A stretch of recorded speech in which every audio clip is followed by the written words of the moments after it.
It is actually my great pleasure to introduce Dr. Pam Ling. Pam is an associate professor at the Department of Medicine and also affiliated with the UCSF Tobacco Control Research and Education Center.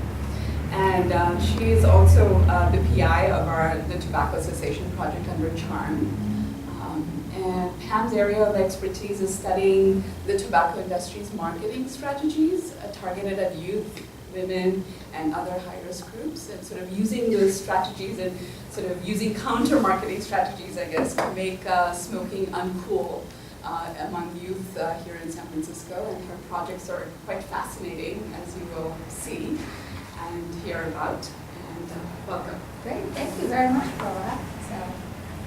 That was really good off the top of your head. Introduce Pam.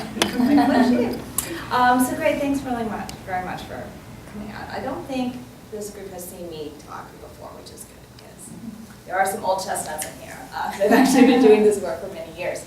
I just wanted to express gratitude to the CHARM investigators group. It's been really exciting actually to finally have a Bay Area-based project and to think about some new things. And Kirsten and Dean, Alicia and others have been really helpful in actually helping us think about what we're doing and push the envelope on it. So, which is why our data collection is taking a little longer than I thought. And I originally scheduled this talk thinking I would have data for you, which I don't, but I'm going to share with you sort of the rationale for why we do things the way we do them and what the approach is. And we do have preliminary data from some other cities that I'll show you.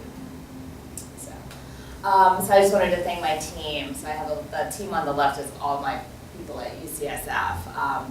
And there's a little bit of e-cigarette content in here, which I work on with Rachel Graham. And then we have a collaborator at San Diego State University, Lisa Marcelli, who is doing our household-based survey. And then Rescue Social Change Group, led by Jeff Jordan, is the social marketing firm that basically makes all the interventions that you see look so cool and feel so cool. And they help us with a lot of data collection in bars as well. So this would definitely not look so cool if they were not involved. So here's the problem that we are trying to address. We're trying to address youth smoking. As we know still, most people start smoking their first cigarette before they're 18 years old. And if you don't start by the time you're 25, you're unlikely to ever start. Conversely to the uptake of smoking, if you quit by the time you're 30, you can avoid the vast majority of the health consequences of smoking. So a lot of prevention programs sometimes focus on really young kids not smoking that first cigarette. And we've concentrated on young adults because we're interested more in sort of that transition from experimentation to regular smoking and also promoting early cessation. Because a lot of times when we see smokers in the clinic, right, they've already had some kind of event or they're tend to be a bit older. So when you're in your 20s and you don't have any health insurance, this is actually when a lot of smoking habits become solidified. So this is the area that we concentrate on. This is just some data from the latest Surgeon General's report on youth smoking with just the current smoking rates by age group.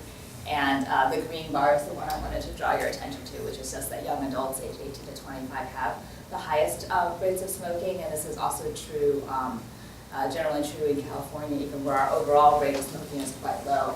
The young adults have still lagged behind the other age groups. So we know that about 1,000 kids every day become daily smokers, and over 3,800 try their first cigarette. And again, as I mentioned, most people start their first cigarette before 18, but if you don't start by 25, it's likely that you never will. Smoking kills about 1 in 3 of people who are smokers, so you will eventually die of a smoking-related cause. We also know that the rates of wanting to quit or intending to quit among young adults are actually pretty close to the general population. So you may think that young adults don't want to quit, but actually they will say that they are interested in quitting and have attempted to quit, often not in a very structured way, but that is still the same as the general population. And then the thing that I've been concentrating on for quite some time is tobacco marketing, because we know that that drives smoking. And we also know that there are disparities in tobacco use, and most of the data on this does get broken down by race ethnicity, so I just pulled a little bit of data from California, where you see our overall smoking prevalence is now, I think, below 12%, but this data was around 14%, and you can still see disproportionately high smoking rates, particularly among African Americans and American Indian and Alaska Natives, which is true of the rest of the country. I thought I saw data from San Francisco for young people anyway that showed African American levels were lower. From the city of San Francisco? Yeah, from the city of San Francisco. I don't think I've seen that data specifically, but I would be really interested. We've had actually a hard time getting good estimates of local data as well. We're collecting our own data. So the health department may have something. I was volunteering in the school at the time, and I remember that it struck me. Yeah, the numbers of African Americans in the city is also really quite low. Right. So as we're doing this study, we're actually moving to the East Bay as well to pick up more of the population. And then there are some groups like Asians or Hispanics that you might think have lower smoking rates, which overall is true, but if you look by gender, you look at male smoking rates or you look at specific subgroups, you also see really high smoking prevalence. So again, this is older data, but when they did do focus surveys on Vietnamese or Koreans, you'll see the prevalence among Korean males and Vietnamese males is very high. And similarly for Latino males, it's much higher than females. And then we also know, right, that disparities also happen by other demographic factors. So certainly low SES is strongly associated with tobacco use. Lower education is also strongly associated with tobacco use. And then we know by sexual orientation, LGBT populations tend to have about at least double the rate of smoking as the general population. So these are other things that we think about. And then what I've been doing for actually a decade now is trying to figure out how the tobacco industry goes about selling cigarettes to different populations and see what we can learn from them to improve tobacco control programs. So I've actually spent a lot of time studying tobacco marketing research, in part because the tobacco companies, one, the research is available to us through previously secret documents. So unlike some other companies, because tobacco companies were involved in litigation and had to make their secret documents available to the public, and UCSF has a library of 80 million pages of these documents, we actually have access to market research and plans and the kinds of things that you don't have for other industries. And originally they released a whole lot of documents trying to, in the context of a lawsuit, trying to bury smoking guns amidst a whole bunch of other stuff. But we've spent a decade looking at some of the other stuff because the tobacco companies are experts in selling tobacco.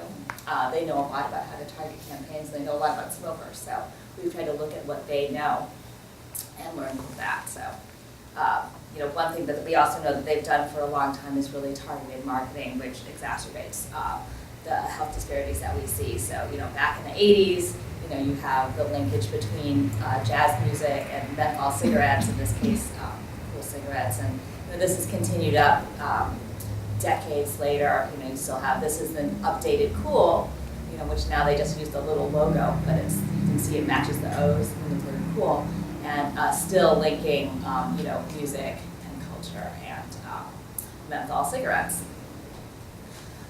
This is another thing we see the industry does a lot. This is, you've heard of like the Virginia Slims, You've Come a Long Way baby campaign, right? That was in the 60s and 70s and really linked women's liberation to smoking.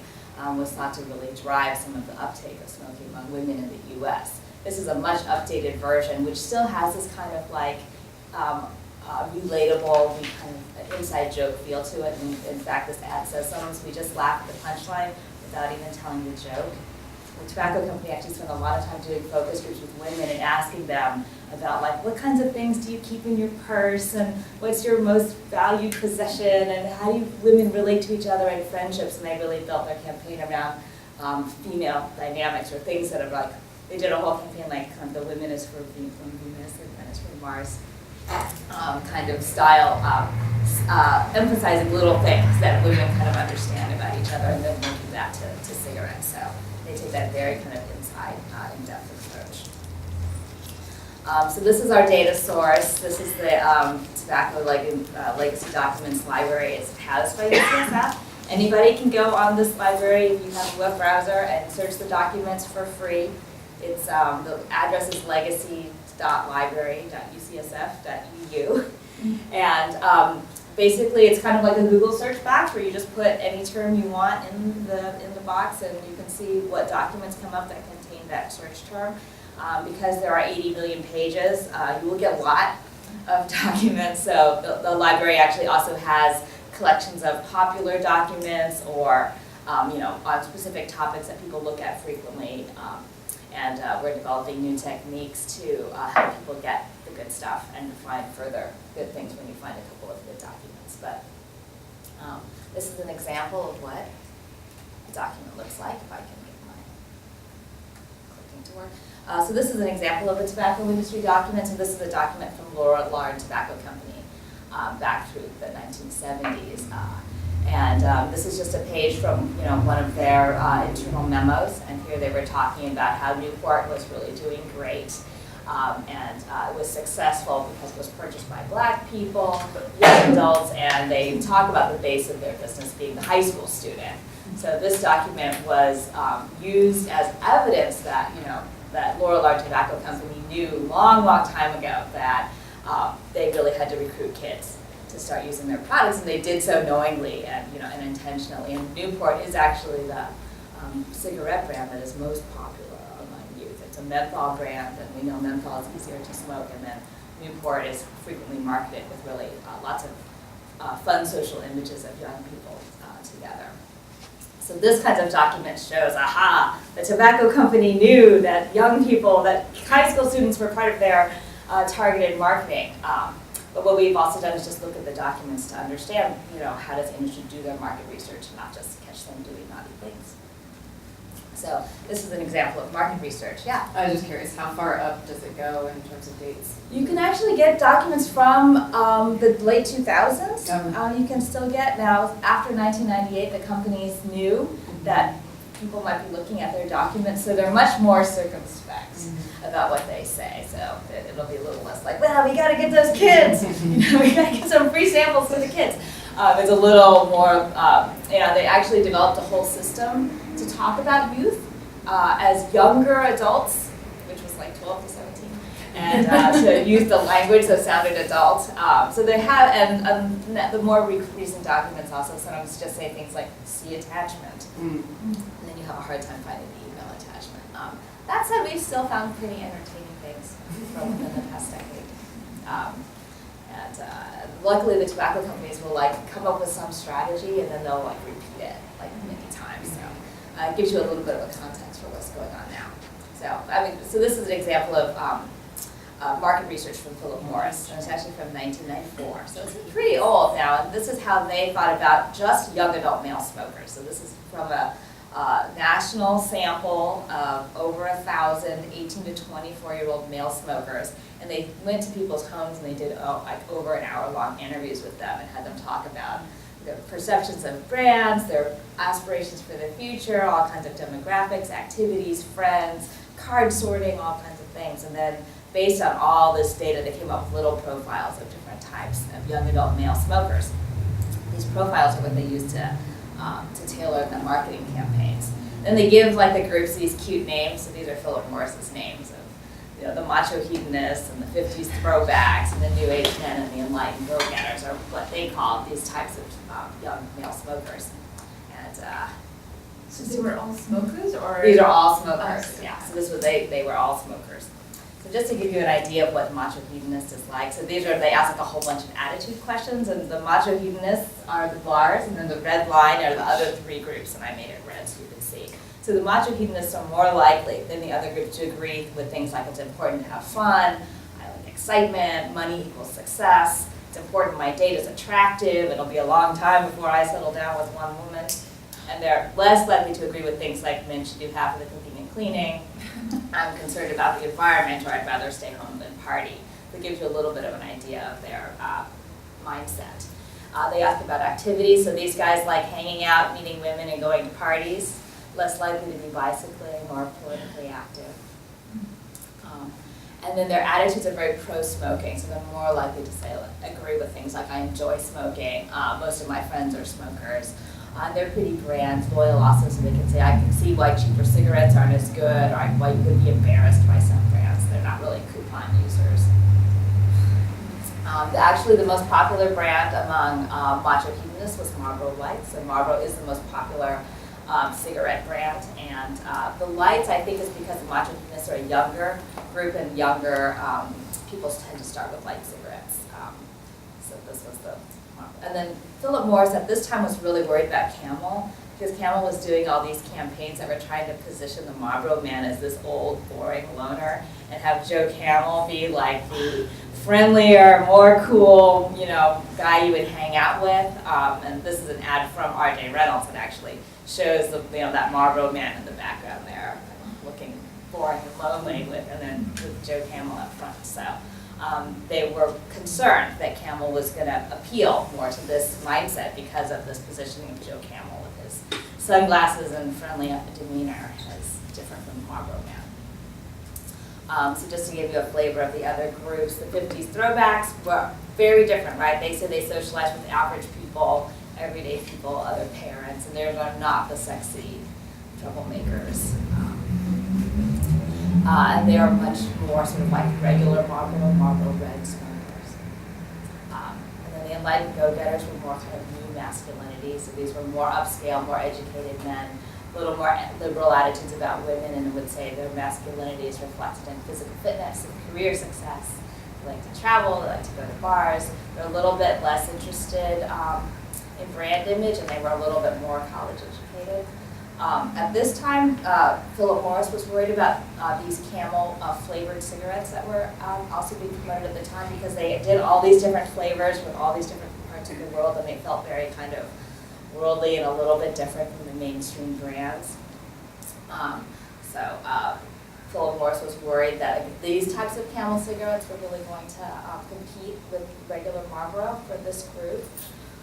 The flavored cigarettes now, especially things like margarita flavored cigarettes, are banned now, because fruit candy and alcohol flavored cigarettes were banned by the FDA a couple of years ago. But at this time, they were still allowed.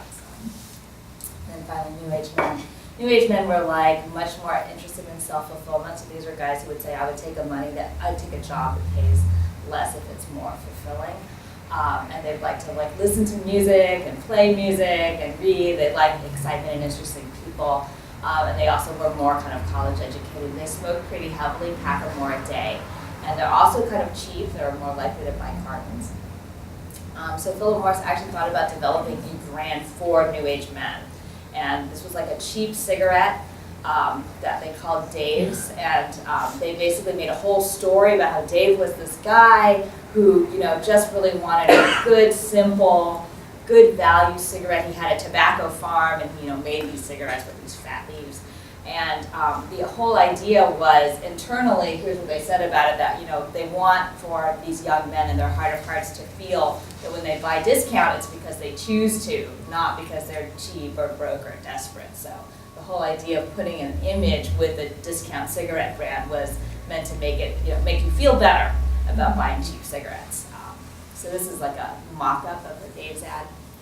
I don't think they actually ended up going to market for it, but the kind of way they developed it was quite interesting. And then lest you think they left the women out, I'm not going to go through all of this in detail, but they did do the same kind of study with over 1,000 female smokers, same kinds of questions, and then the female segments were like the 90s traditionalists, who were like more often married, bargain hunters, a little entrepreneurial, and use coupons, and then the uptown girls like to party and shop and go out to bars and clubs and be the latest in music and fashion. The Mavericks are like women who smoke Marlboros. They're like very rebellious, not girly girls, very pro-smoking attitudes. And then the Wallflowers were women who really avoid risk and confrontation, tend to be quiet, stay at home, read, and kind of just quietly resentful about smoke-free laws and smoking a lot of Marlboro Lights at home. This is how they thought about the female smokers. One of the things we've also looked at is how do you make a brand like Marlboro accessible to women? So we know Marlboro is associated with the cowboy. It is typically thought of as like a really masculine brand, and Philip Morris actually spent a lot of time thinking about, well, we want to still have this cowboy image, we just want to make it a little more accessible to women. So they would do things like with the lights, use the color palette, like this beautiful pink color that is more women friendly. And then you can see the Marlboro cowboy here has a friend. There's two cowboys. That was actually like a big deal, like there's two, because women are more social. They would also have the cowboy in groups and sometimes smiling. And these were all just like little tweaks they would do to the brand image to make it still a masculine image, but a little bit more accessible to women. So this is one strategy of marketing to women. And then you have something like Camel number 9. So after R.J. Reynolds got rid of Joe Camel, because they were forced to not use cartoon characters anymore, one of the later strategies they did was they developed this Camel cigarette, basically for girls. So they called it Camel number 9, and it has this black package with the teal, which is the menthol, or the fuchsia, which is the pink. And this was basically Camel for girls. The whole thing here is actually the ad, so they would place these in magazines, and you can see the left side looks like it might be part of, like Glamour magazine fashion tips, but all of the look of, the color scheme, the 9, the look of the accessories, all of this is designed to really reinforce the Camel number 9 brand. So this is a more overt kind of targeting of young women. And actually there was, John Pierce at UC San Diego did a study and saw that there was an uptick in Camel being the favorite brand of teenage girls after the introduction of this campaign. So, one of the other things that happens with a lot of focus on like trends and activities and lifestyle is kind of naturally the tobacco companies then pursue lots of sort of lifestyle promotions. And one of the things they've done for several decades now is concentrates on bars and nightclubs, and that's one reason why we concentrate on bars and nightclubs. It came about in part because around the 1990s they started to get a lot of scrutiny over marketing to kids overtly, and so the tobacco companies kind of shifted focus into adult-only environments.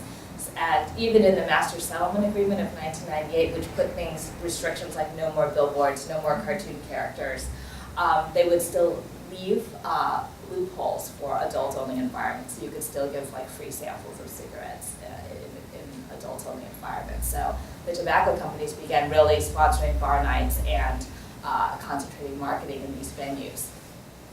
Because they know you can start smoking.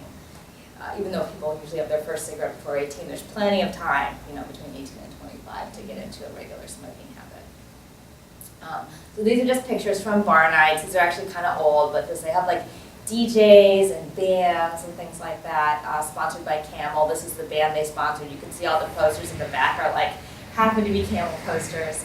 They would make deals with the bars actually to take down the signage of the other cigarette brands if there were, and have only Camel up there. They also just post lots of photos and pictures of young people having a good time, because part of this is all sort of developed to not just tell you about the brand, but the type of person who's, who uses your brand. This is a fashion show from San Diego they sponsored with DJs. And then with Camel number 9, you could get like this is a massage station they had in a bar with promoting Camel number 9. So this is part of the massage, I believe. And then you also get all these goodies. So this is the goodie bag from the Camel number 9 bar event, where the back is the purse that's in the shape of a record, and then you would get free cigarettes, and then there's lip gloss, there's a bracelet, there is a bejeweled lighter. Those are little jewels also that you can bedazzle your cell phone if you like. And again, people kind of were a little skeptical when they saw this because, maybe there are some 40-year-olds that put jewels on their cell phone, but it seems like it's much more sort of a teenage girl activity. And the girl there looks awfully quite young as well.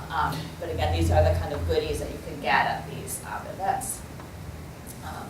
And the tobacco companies also did a lot of research on bars and the social dynamics in bars to try to figure out, why would you concentrate on the bar environment? And they actually figured out that even though not everybody is trendy, the trendy people tend to be social leaders.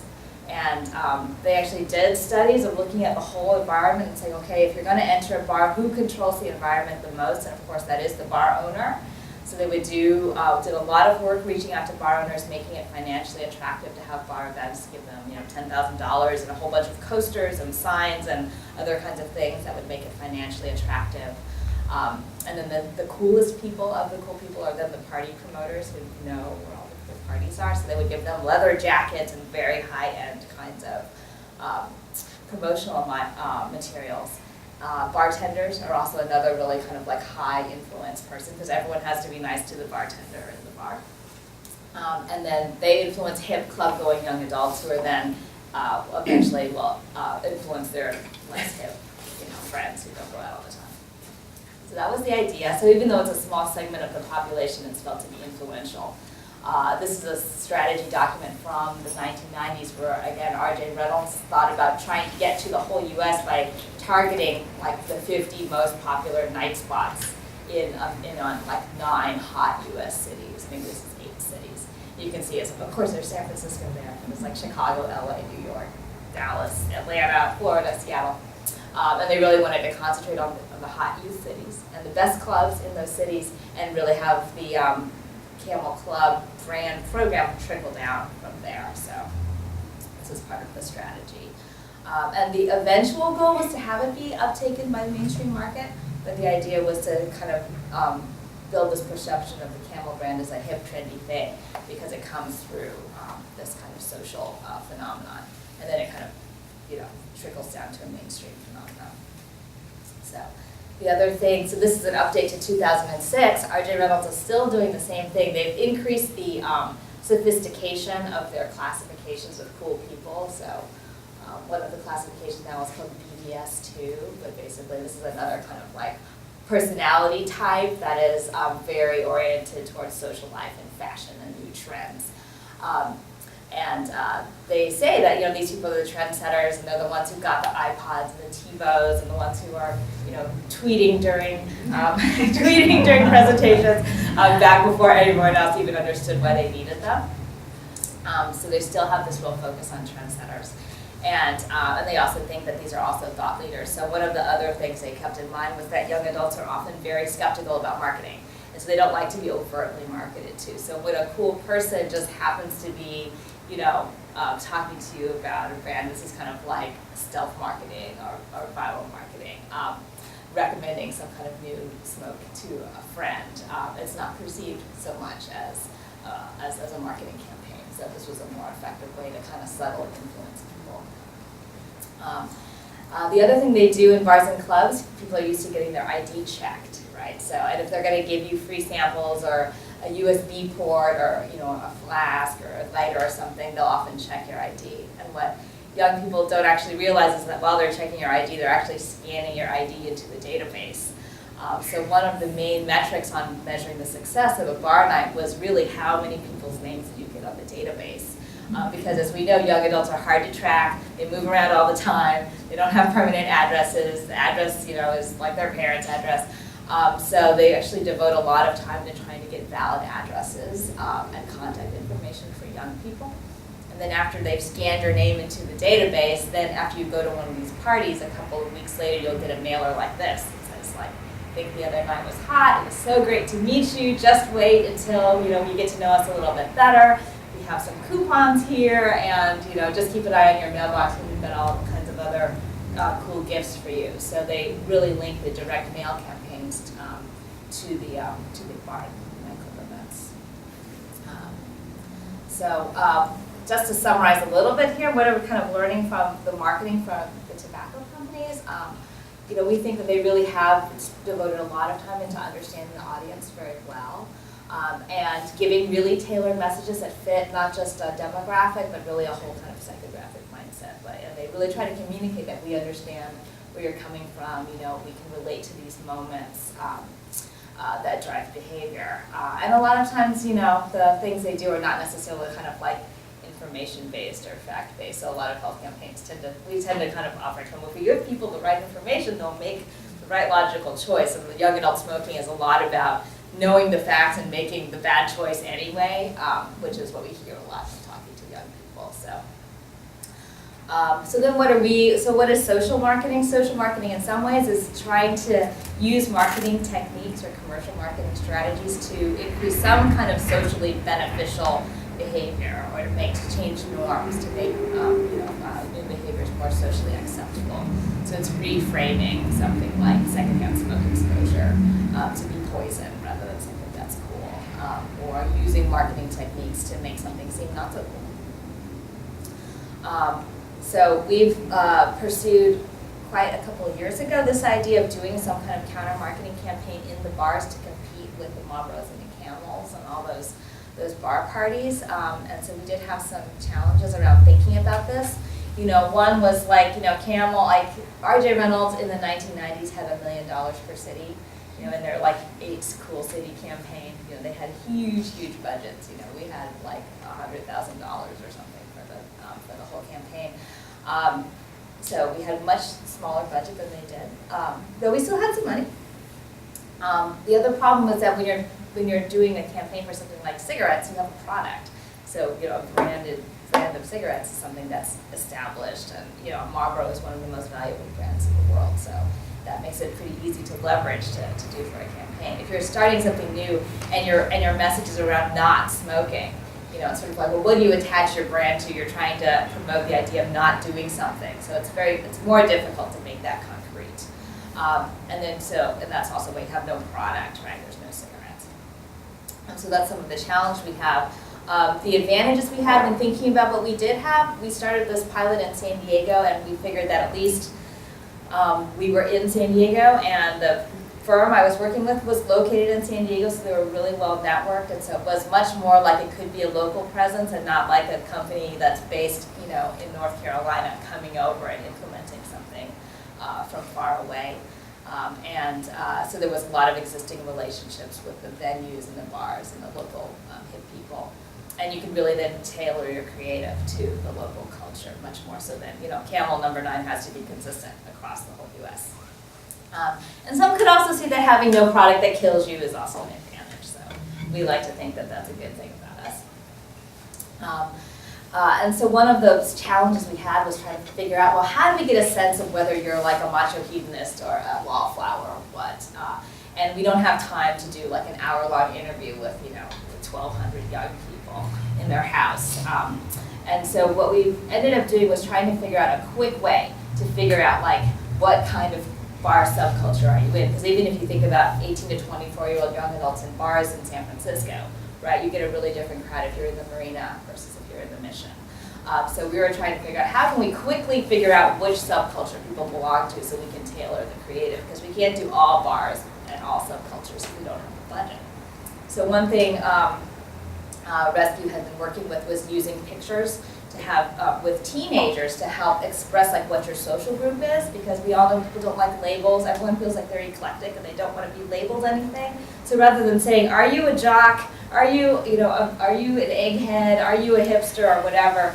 And have people identify with labels, we would have people pick pictures of people that look like your friends, and the people that would most look like your friends and least look like your friends. And we've got to do a lot of qualitative work having young people sort pictures into groups of pictures that would be friends with each other, and then they talk about like what that group is like. And when you do that repeatedly, you kind of get a sense of what pictures tend to be grouped very frequently and how people usually talk about that group. And then you can use that to get a sense of what the different subcultures are. So for the bar work, we have people pick pictures of people that look kind of like their people. And then we also ask people, like, what bars do you go to? Right? So, if you go to the cafe on Friday night, you're probably one culture, whereas if you are at the El Rio on Sunday afternoon, you're another culture. So you can sometimes tell what subculture people belong to based on where they go as well. So we combine both of those things into scores, and it gives us a sense of what parties you're in. So this is just an example of, potential young adult subcultures you might have in a city like San Francisco. You'll have like the partier Trinity culture. This is like, the Marina. And then we have like the LGBT bar scene. The hipsters alternative rock scene is more kind of like the Mission. And then the hip hop urban scene, again, have different looks, go to different bars. and often use different tobacco products have different risks. So we try to tailor the campaign to one of these social scenes. So we did a segmentation study like this in San Diego when we were first trying this out. We had people pick pictures of bars and then we put them in their scene. And we don't actually use the labels, just like Philip Morris doesn't say, this is Marlboro's the brand for macho hedonists. We don't actually say this is the brand for hipsters, because then all the hipsters would say, no, it's not for us. But internally we say, okay, this is a scene that's like a hipster scene, this is LGBT culture, this is more urban, this is more mainstream. And then we looked at the smoking rates by scene. And here you can see pretty much overall like the current smoking rate. This is San Diego, California from a couple years ago. And already it's like, more than double what, the kind of statewide smoking rate is. And this is because it's a high-risk group. It's young adults recruited from a bar. But we have about 30 to 50% current smokers. And then regular smoking was 20 out of the past 30 days. Still very high rates of smoking. And you can see the hipsters there had a 50% smoking prevalence. So we thought even though hipsters was only like 17 to 20% of the bar culture, it was very high risk. So we thought for the pilot we would focus on hipsters. So who are hipsters? So then you have to go talk to a lot of hipsters. So then we had to do a bunch of focus groups and interviews and talk to young adults in North Park and San Diego. And get a sense for, again, what's the culture like, what motivates them. And so for this group, there was a lot of focus on local art, local music, local bands, and very focused on authenticity. So they were really have this radar up for people who want to be hipster, but they're not really part of the scene coming in, are trying to be hipsters. So it was going to be very difficult to come in as the health department or come in as the public health people and then try to be hipster and put some anti-tobacco message in. They were also quite skeptical about things like the health effects of smoking. There was really this feeling I've heard since I was a kid that smoking is bad for you, but I really need to figure that out for myself. I just still need to experience it and make my own decision. So they really focus on personal experience, and so it makes warnings really difficult to digest. And the one thing that seemed like there was a little bit of a feel that might be worth it was this kind of anti-corporate sentiment. So there was a lot of selling out to bad is bad. And so thinking about big tobacco companies coming into your community and trying to be hipster but not really being it, and using the kind of culture to sell cigarettes was thought as maybe a way to be in with this group. And then we also had people look at pictures of hipsters and other young people and pick the smoker. People always pick the hipster as the smoker, right? The image of being part of this alternative music scene was very strongly associated with smoking. So that's sort of what we had a sense of. So the strategy here was called social branding. And this is, again, an idea to create an association with a brand. So you actually create a brand to compete with Camel. And then all the things that the brand is associated with, if you think of the Coke brand, right, you can think of, what is Coke about, right? It means things to people, or what does Toyota mean to people? So it's the idea of creating a brand and then have the associations with the brand be kind of hipster values and also young adult and also anti-tobacco in some way. To basically try to break the association between hipster and smoking being so closely allied. So the elements of the campaign are really creating a brand that we can promote as a competition to Camel. And then we have things like events in bars and nightclubs. You recruit cool people to be the brand ambassadors and to be the ones to kind of make the connection with the anti-tobacco message. We hired a lot of local artists to actually create the messaging, give them a lot of facts about tobacco, and let them create the art that kind of spoke to them related to the facts. There's a lot of social rewards, so a lot of the campaign is designed to give more kind of social rewards to people who are in line with the brand. And then there's lots of social media, word of mouth. There's a direct mail campaign that links to the bars. And then we also did smoking cessation groups in the bar as a little pilot as well. And that was partially because we couldn't find cool people who didn't smoke who were into the campaign. But we did find people who wanted to quit, so we decided to do that instead. So this is kind of the look of the, this is actually an update of the commune. So the brand is called Commune, and this started in San Diego about 4 years ago. This is a slightly updated one, but this is sort of the look of the brand. let's see, I'll play you a little bit of the video. You'll get a sense of this very quickly, if it will play.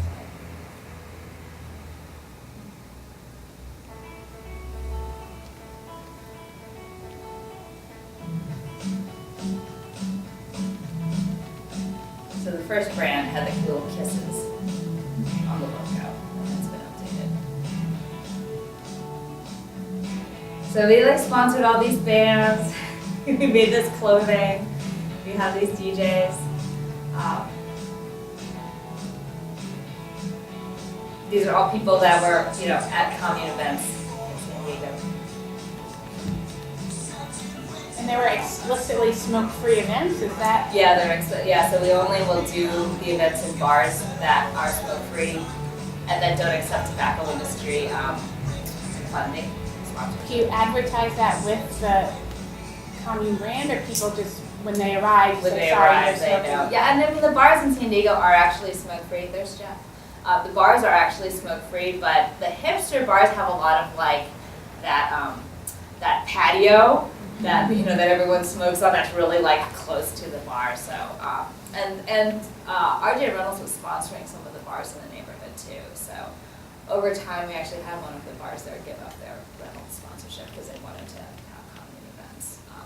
But initially, especially for the first 6 months, the campaign is really just focused on being authentically part of the scene. That creates a lot of anxiety for the PI. He was like, we are throwing parties in bars. We're in the anti-tobacco messaging. But again, because of the authenticity needing to be, really a part of it, you just have to have faith that it's going to get in there somehow. Without being just outright rejected because you're so lame and you're trying to be in with us. So this is an update from the website now. This is what we kind of the idea for brand ambassadors. So here we would highlight local. So this is like local photographers or artists or musicians or DJs, and they'll have on the website a little story about them, about just what they do, what inspires them, and then a little bit like, why do you like commune? They'll be like, this big tobacco sucks, or whatever. Their reason for being associated with the campaign is. So it really is based kind of on the personalities of cool people from the community who will agree to be associated with the campaign and carry the message. So if you were to click on About, it would say something explicitly about tobacco. Yeah, if you go to the About, it says like, this is what commune's about, and it's about like the kind of slogan piece for it. It's not really a slogan, but it's about a group of local artists and musicians taking a stand against big tobacco in our community, something like that. So if you get in that deep, it will tell you. But a lot of this is sort of getting that message in more subtle ways. So we hire artists to create the anti-tobacco messaging. So this is one of the interesting things that we've seen is that when you give the facts to the artists and they create the art, for the hipster scene, there's a lot of connecting tobacco to social justice is sort of the thing that makes it relevant. So we get lots of art about things like this is about deforestation. This is a poster about there's a lot of animal testing posters. This is one about tobacco production being bad for low-income countries, so kind of this globalization and how you can feed people instead of growing tobacco. This is one about cigarette butts and the environment and impact on the environment and causing waste and litter. We often see this kind of ad busting approach where they'll take a known brand like National American Spirit or Marlboro and reinterpret them in the way that they like. And then sometimes you'll see like some little known facts about tobacco. Well, the guys are always like, what? I don't believe that. Here's a big bird saying, maybe they should have called you Little Bird. This one was not totally cleared by me because the arterial is misspelled. But anyway, sometimes it's better if that I'm not too intimately involved with the creative as it goes out. This is the Quick Group promotion. Is another piece of this. So this is the promotional thing that they've been doing more recently to recruit, again, cool people to be part of. This is the Quick Group that meets in the bar. weekly for 8 to 10 weeks. And it was really designed initially to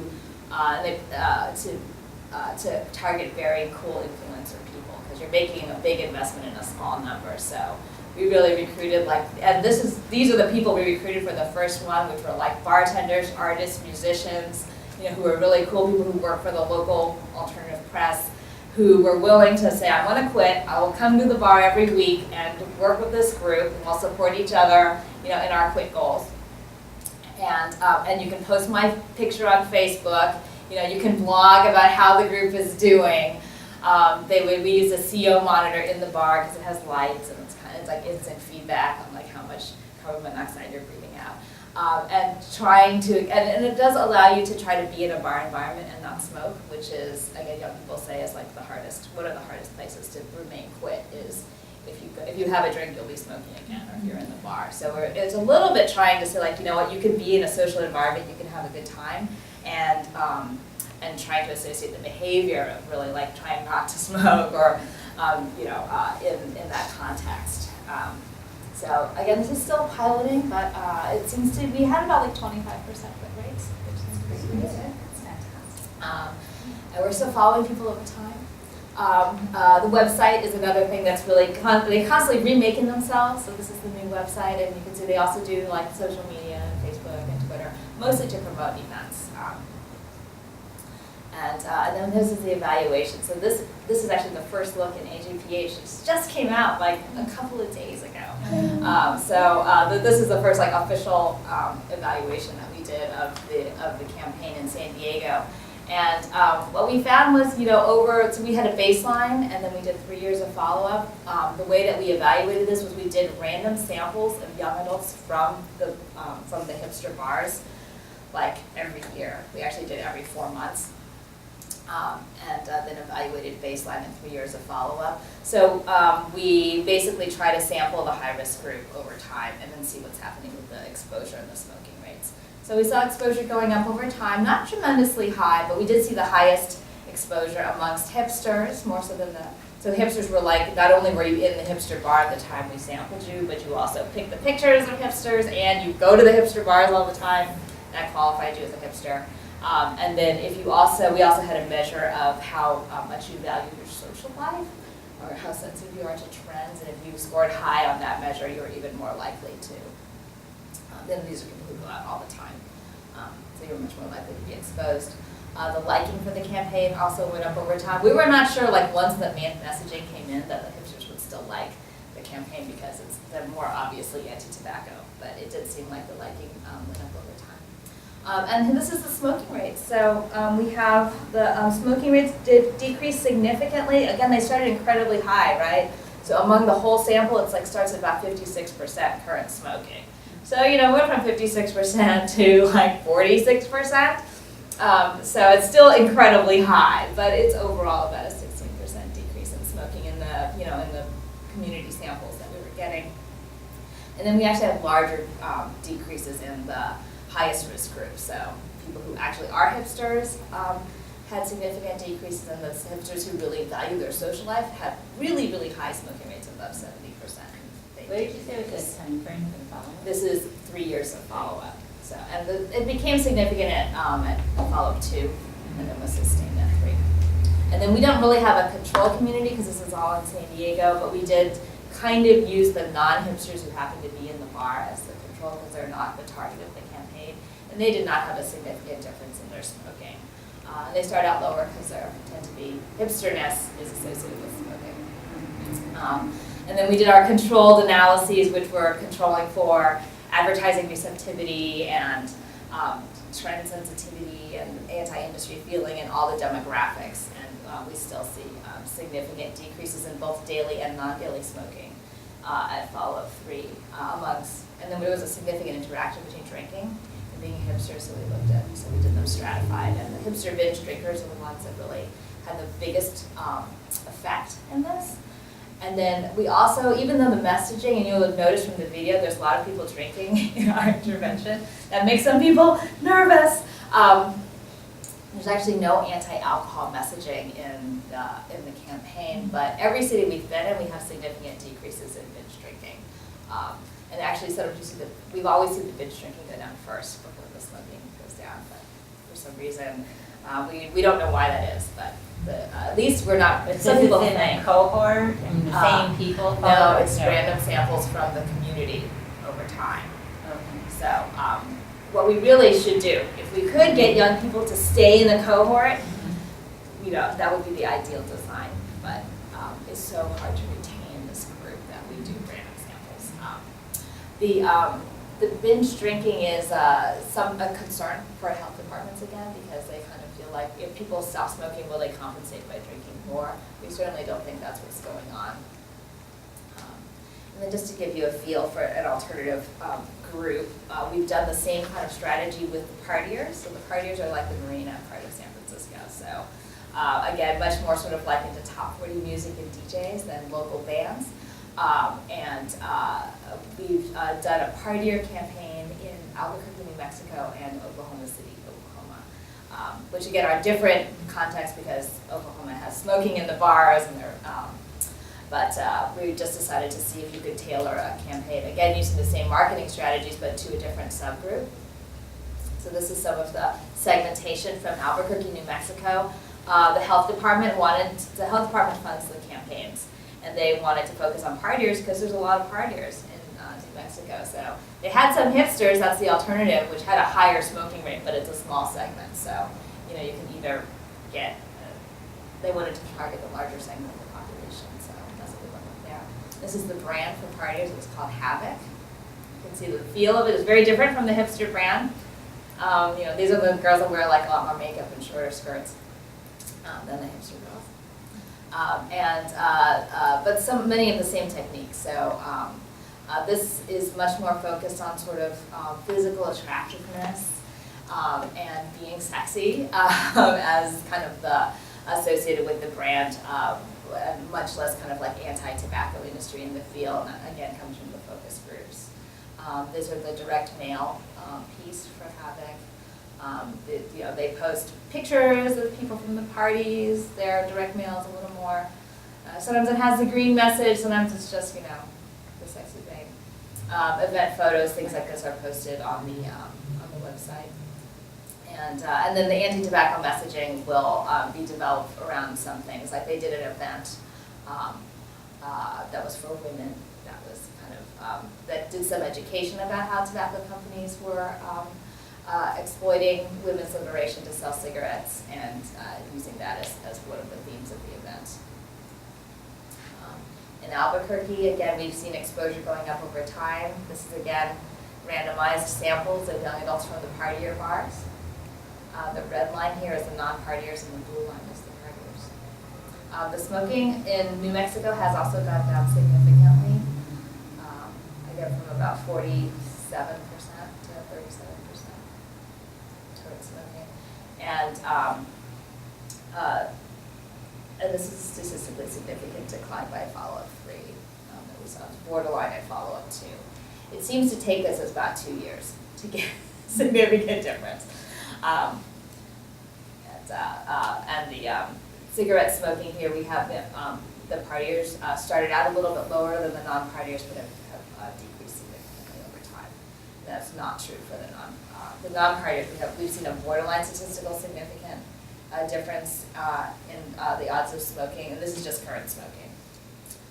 But the partiers have a significant difference. So this data is not yet published. We're writing that up. So in summary, I think we do believe that these kinds of campaigns can reach these kinds of psychographic targets successfully, and they do tend to be effective at getting exposure and liking and some differences in smoking behavior among the highest risk members of the groups. We've seen between 16 and 20% decreases in smoking in the community samples, and also unintended decreases in binge drinking. This study is actually now funded by the National Cancer Institute. We have 4 intervention cities, 3 control communities, so we can look at secular trends in other cities that are matched, and then the Charm Project is doing this, like extending this in San Francisco to diverse communities. So in San Francisco, what are we doing? First, we did like a whole bunch of more focus groups with, young, cool people in San Francisco to figure out like what's going to be the cutting edge of this, where can we bring it that's someplace new, and what are the needs that can be addressed. So we talked to a bunch of young people, both in San Francisco and in other cities where we're intervening. A lot of the themes are things that we kind of hear frequently, where smoking, even in San Francisco where you can't smoke a lot of places, is still really associated with social activity. Smoking outside is still a pretty social thing to do in San Francisco and other places. So like you didn't go to the bar to smoke, you went for the conversation, but you're there to socialize, but now they're smoking, so it's really closely linked to social activity. From our focus groups, the alcohol tobacco connection is extremely important. So this is a guy talking about how like he hates cigarettes when he's sober, but when I'm drunk they taste kind of good. So there's a facilitating effect of drinking with tobacco use. And then conversely, some people smoke cigarettes because they don't like the taste of alcohol. So this is a woman who was not in San Francisco who said, as soon as I put the drink to my mouth, I have to have a cigarette to kill the taste. So the liquor tastes really bad. The cigarette kind of deadens that bad taste of liquor. So they facilitate each other in both ways. This is a San Francisco quote for someone also just talking about, there's still a lot of ambivalence about whether or not you're addicted to smoking, and whether or not you have a habit or an addiction. And there's a lot of talk about like, I have breaks at work and I have a cigarette, but that's just what I do. I'm not jonesing for it, I'm not waiting for it, that's just what I do. So there's a lot of resistance to thinking about like regular smoking as an addictive activity. So we have resistance around that. The one time when people will say sometimes they'll recognize addiction is like when they want the cigarette, like when I'm stressed out, when I'm stressed out, then they'll kind of feel like the only thing that's going to help me is a cigarette. They sometimes can recognize that as maybe that's I'm getting addicted, but addiction is one of the things that we've had a really difficult time messaging about. And you'll see all the FDA warning labels, it's really hard to message on that, so we're still trying to think about how to package that. And then there's also sometimes just resistance to quitting completely. So there's a lot of cutting down in the cities we see, but people will say, I see myself smoking less, but I don't see myself like depriving myself of a smoke every once in a while. So there's this perception also with increased non-daily intermittent smoking that just smoking sometimes is like basically okay, isn't it? So that's something we're coming up with. Quitting is something that, again, we see frequently people talk about, but not in a really structured way. It's sort of like, I told my friend to punch me if he saw me smoking, so it's this very kind of like unstructured, my own strategy to quit smoking, and the vast majority of young adults who try to quit just do so on their own or try to go cold turkey, so there's very low utilization of things like quit lines or things like that, yeah. So when you're having these focus groups, do you ask them about their healthcare access and if their doctors have talked to them about A little bit. We're trying to see if we have enough data to write a paper about it, because it was surprising that a fair number of them actually still did have some kind of health access, often through parents, and they've often moved away from home, but they'll still access the doctor back at home where their parents were. A surprising number will also talk about having some kind of health event, like, oh, I got really sick, or oh, I was in the hospital with pneumonia, and they, even in their 20s, a surprising number have had some kind of health event or have more access to healthcare than I would have Do they thought. link that to their smoking? Or they just Sometimes. randomly bring up what? Yeah, sometimes. They'll say, yeah, I got really sick and I was in the hospital, and it's that kind of thing, right, where I quit, They don't say, I think I got pneumonia because I was smoking too much. Not necessarily because of that. And they'll do a lot of sort of your bodily sensation tells you if you're healthy or not. So they'll sometimes say I work out a lot, or I do, martial arts, and I started to get really winded when I was doing martial arts, so I kind of knew that, it was affecting my health. And on the other side, you'll have people who will drink and smoke a lot, but then if they can still run, it's kind of well, then I must be okay, because I could go running after that, and I was okay. So it's a little of this kind of funny sort of using your body to tell you if you're okay or not. Yeah. I was kind of wondering if young people could still appreciate the experience of people who are just, a little older than them, but who, like in my generation, I feel like we started thinking of smoking as being really bad because we got that message at school, but our parents were all smoking. And then, since then, we've watched our parents die and get sick from smoking. And it seems like there are a lot of, just from experience, a lot of messages that are really powerful, like you were talking about those smoking being, somebody not smoking very much.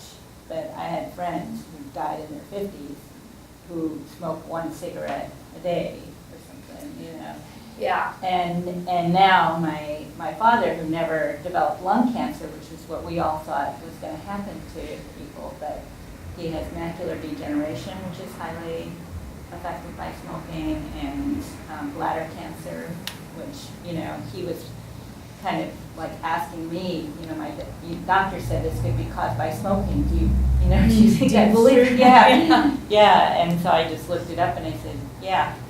Yeah. No, I agree. I think that there's less appreciation. I think, a lot of the campaigns that are out right now, like the Tips from Former Smokers campaign from CDC, has really, emotional and pretty stark representations of the health consequences. And young adults do remember those ads, and they will bring them up when we ask them, like, have you seen anything? It's like, oh, Debbie and Terry, the women who were smoking through stomas, like they remember that. Some of the young people have also still will give stories of losing family members. Like I saw my uncle die. And it's a kind of an odd thing also because it really comes with a sense of guilt. Like I should have learned from that.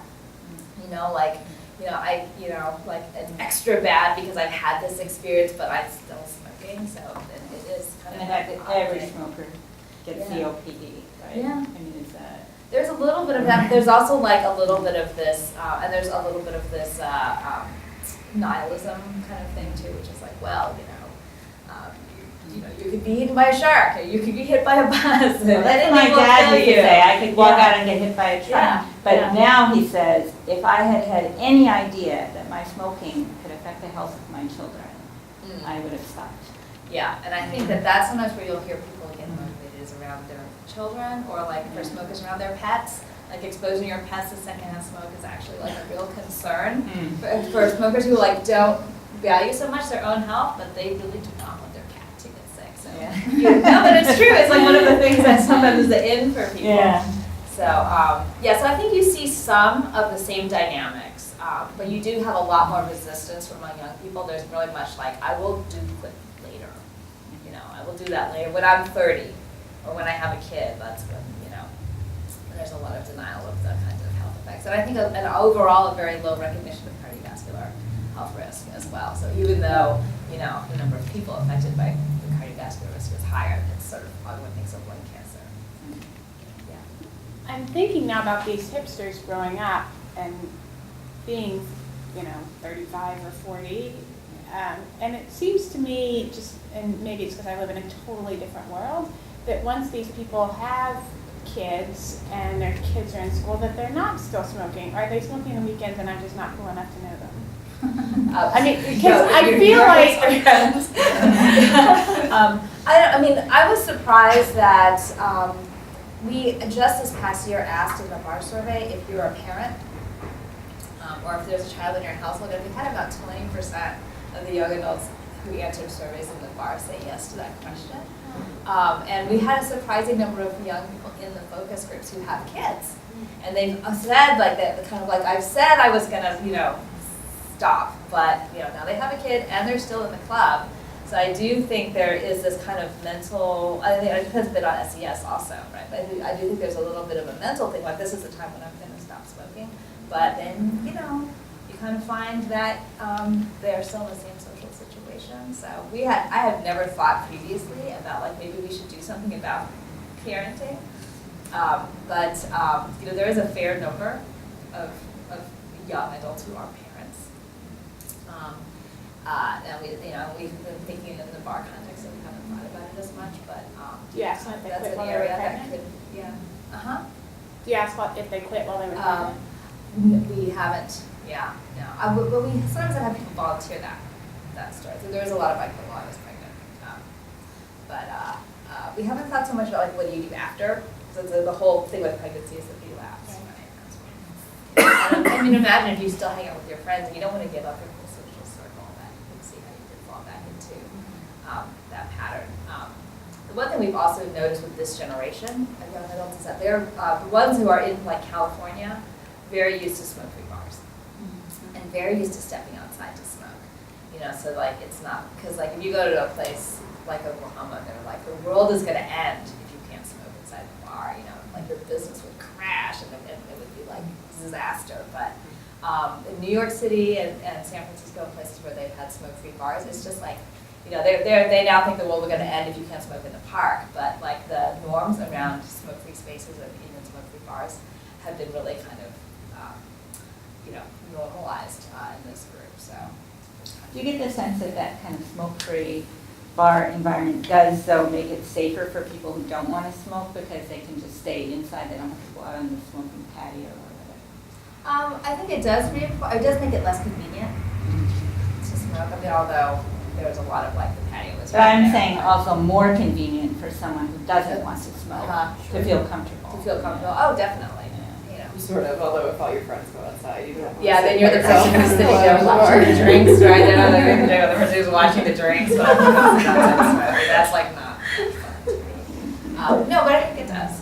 I had a question about, do you have a lot of young people on your team who do smoke outreach? Like, I was just curious. Yes. So actually, almost our entire team of people who actually collect the data is like under 30.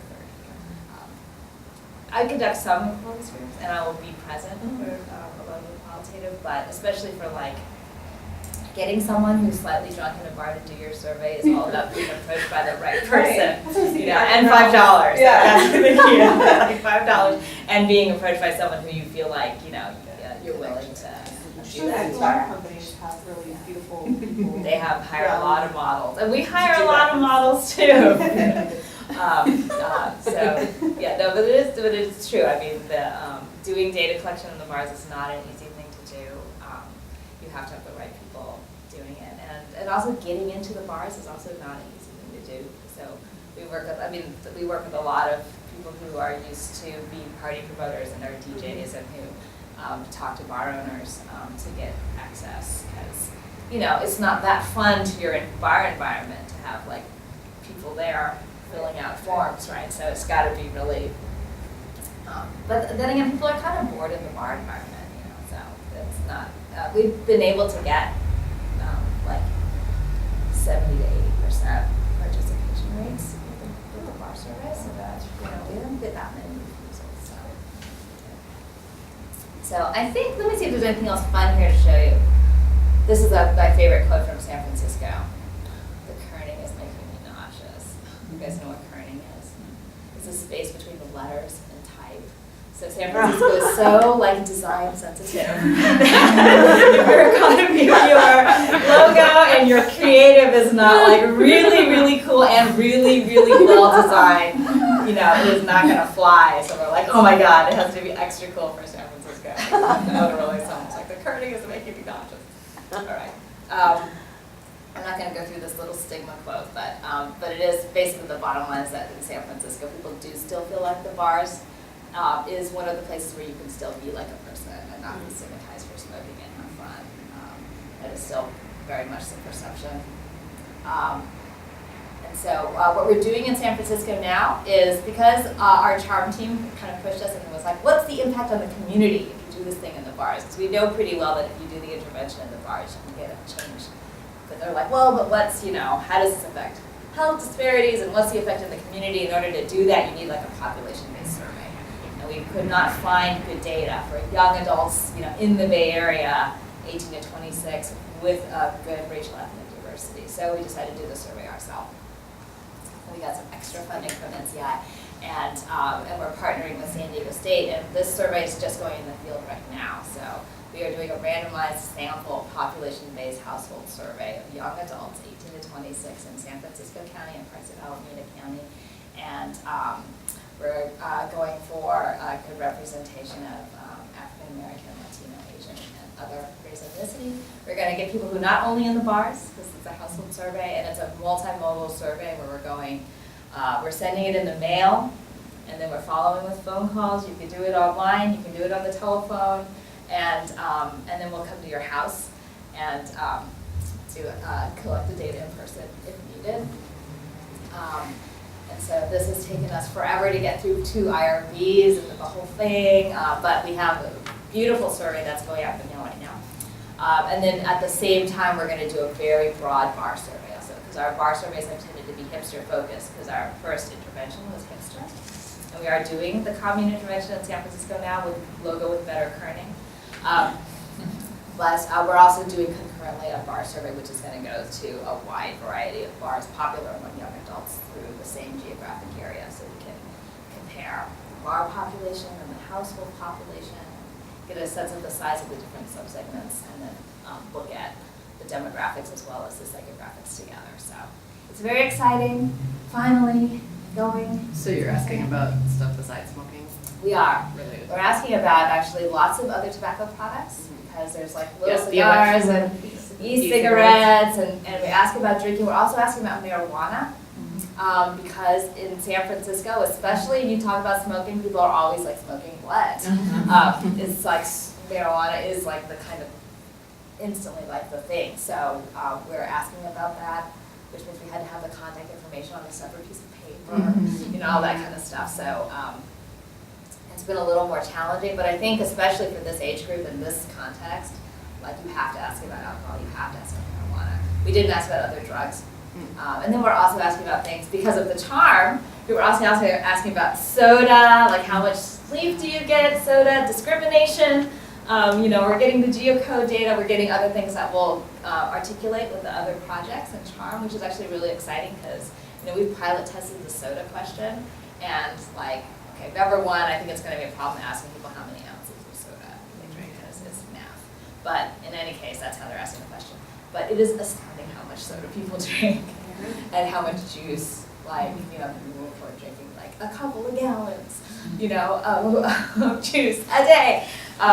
So I think that's going to be really fascinating to look at some of these other measures that, you know, didn't necessarily come up as we were initially thinking of this as a tobacco intervention. So that's exciting to do. We'll have lots of data. So how many people are you getting, and are you?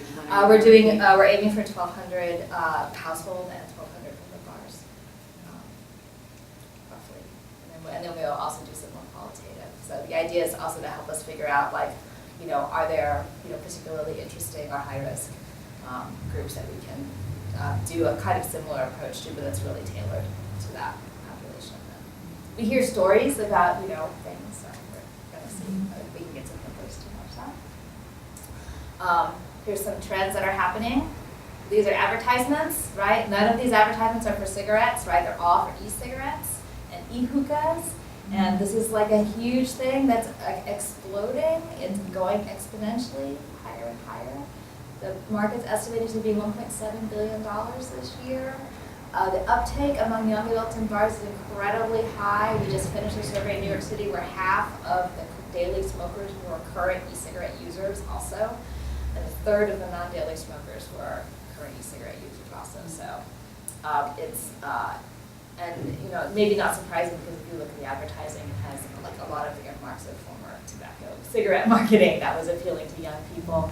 They have celebrity endorsements, they buy Super Bowl ads, it's placed in movies, it's placed on TV, and a lot of the restrictions around flavors and things like that do not apply to e-cigarettes because they're not regulated. So this is just a huge thing.